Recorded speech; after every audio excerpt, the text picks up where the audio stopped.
you got a job offer, but then the company is putting a lot of pressure on you to reply with either an acceptance or rejection of the job offer within 48 hours or a week or some other fairly short time range.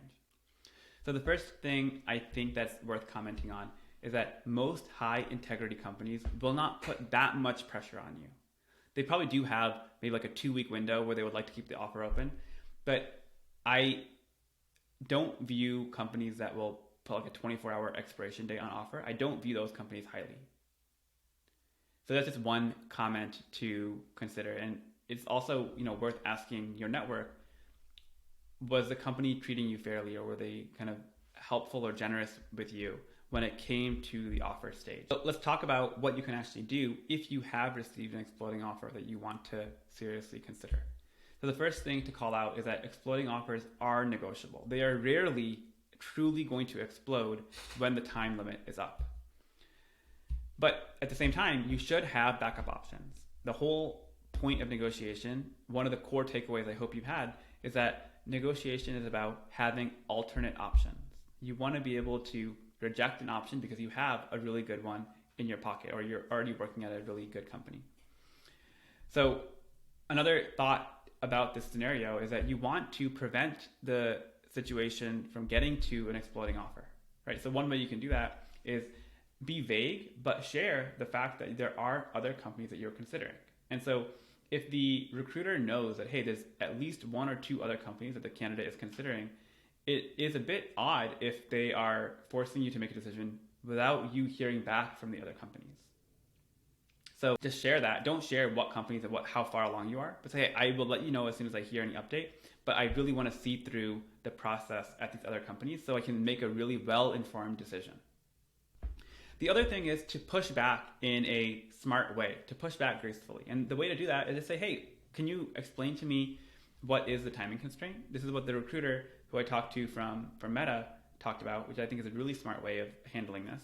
Say, I spent 3 weeks end to end in talking to several people on the team, talking to the hiring manager, and now going through the on-site interview. I have an offer. I'm excited about the company, but can you explain to me what the urgency is to close the offer within 24 hours? And usually you're going to find that the response to that question is, oh, we just really want to hire you. We're excited about you and we want to hire you. Which is not really that good of an answer. And so then you can say, okay, hey, I'm excited too, but I really want to make sure that this is the best decision both for me and the company. And so I would really appreciate a little bit longer of a time period. Is that okay with you? Like how much can we extend it? And most of the time they'll be okay with that.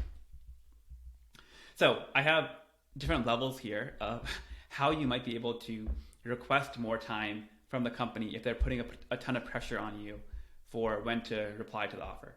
So starting from what I would consider like the level 1, not a very good way of asking for more time, is just to say, hey, can I have 24 more hours? Where a lot of candidates will feel pressure, where it's, oh, the company gave me 48 hours. It would be ludicrous for me to say, I want another week, because they only gave me 48 hours. I couldn't ask for that much more time. And so then you try and extend it by a little bit. Say, oh, let me get 24 more hours and I'll be able to get back to you with a decision.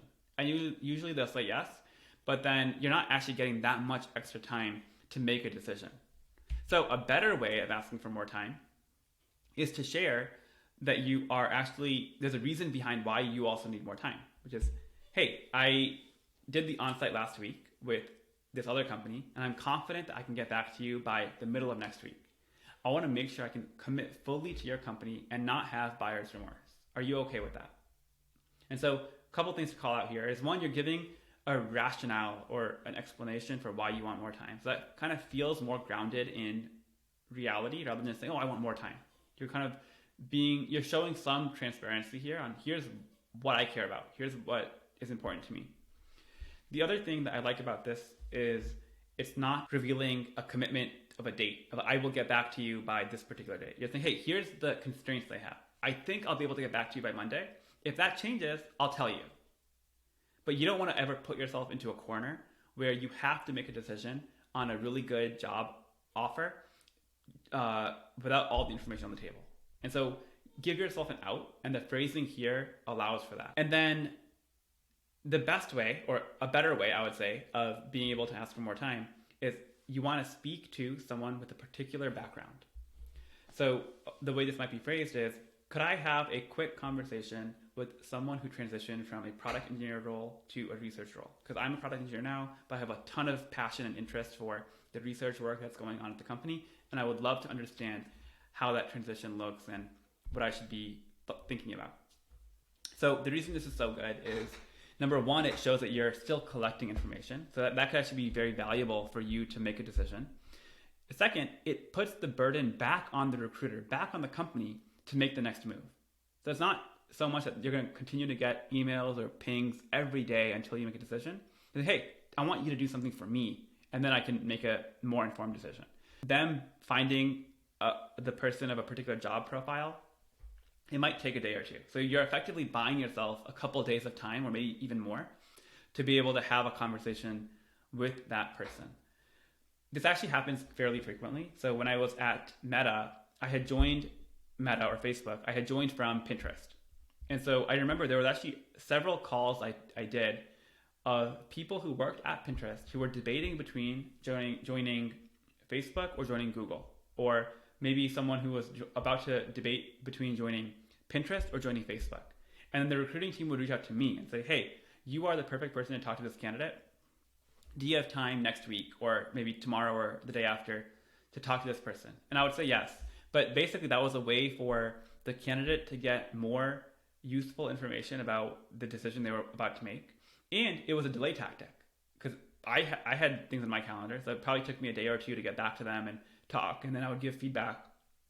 And so this is a really good way to elongate the time that you have. The worst case scenario, if you really feel like this is a too good of an opportunity to pass up, but they're really putting pressure on you, go ahead and take the offer. And the next video will talk about how do you renege, or if you should renege on an offer, meaning that you accept it and then you actually decline it before you even start.